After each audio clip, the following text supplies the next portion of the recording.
આપ જોઈ રહ્યા છો NB ન્યૂઝ 24।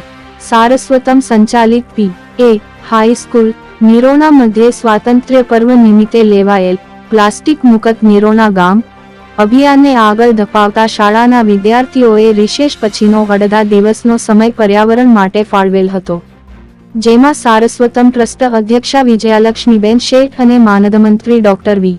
વિજયકુમારની પ્રેરણા તેમજ આચાર્ય શ્રી ડોક્ટર વી. એમ.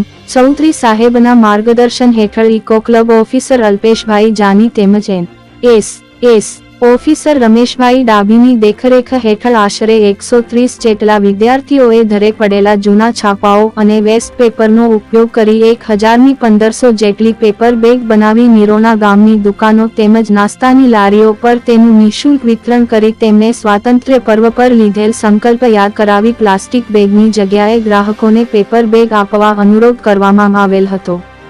વળી વિદ્યાર્થીઓએ પર્યાવરણને બચાવવાના શુભ આશયથી દર શનિ રવિ નવરાશના સમયે આવી પેપર બેગ ઘરે બનાવી અને વેપારીઓ તેમજ ગામ લોકોને બારેમાસ આપતા રહેવાનો નિર્ધાર પણ કરેલ હતો।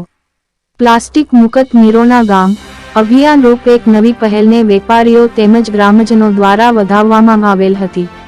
પેપર બેગ ન બનાવતા આવડતા વિદ્યાર્થીઓને ધો 1.2ની વિદ્યાર્થીની જાનવી પટેલ દ્વારા નિદર્શન કરી બતાવવામાં આવેલ હતું।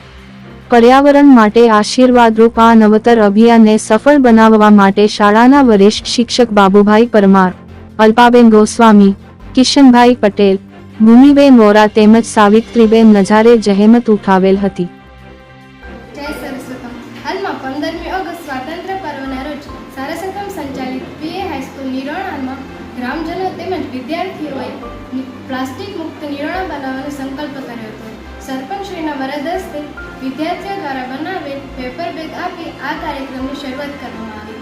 આ કાર્યક્રમને આગળ વધારતા સારસ્વતમ સંચાલિત PAના વિદ્યાર્થીઓએ રિસેસ પછીનો સમયગાળો પર્યાવરણ માટે આપવાનું નક્કી કરેલ હતું, જેમાં 100 થી 150 વિદ્યાર્થીઓએ પોતાના ઘરે પડેલ જૂના વર્તમાનપત્રો તેમજ વેસ્ટ પેપરમાંથી પેપર બેગ બનાવી હતી અને આ પેપર બેગ ગામના દુકાનદારોને આપી તેમની પાસેથી પોલિથીન બેગ પાછી લઈ નિરોણાને પ્લાસ્ટિક મુક્ત બનાવવાનો ઉદ્દેશ્ય સિદ્ધ કર્યો હતો। આ પર્યાવરણવાદી અભિયાન શાળાના આચાર્ય શ્રી ડોક્ટર વી. ચૌધરી સાહેબના નેતૃત્વ હેઠળ તથા NSS ઓફિસર રમેશ સાહેબ અને ઇકો ક્લબના ઓફિસર જાની સાહેબ તથા સમગ્ર ગુરુજનોના સાથ સહકારથી સિદ્ધ થશે એવો મને વિશ્વાસ છે।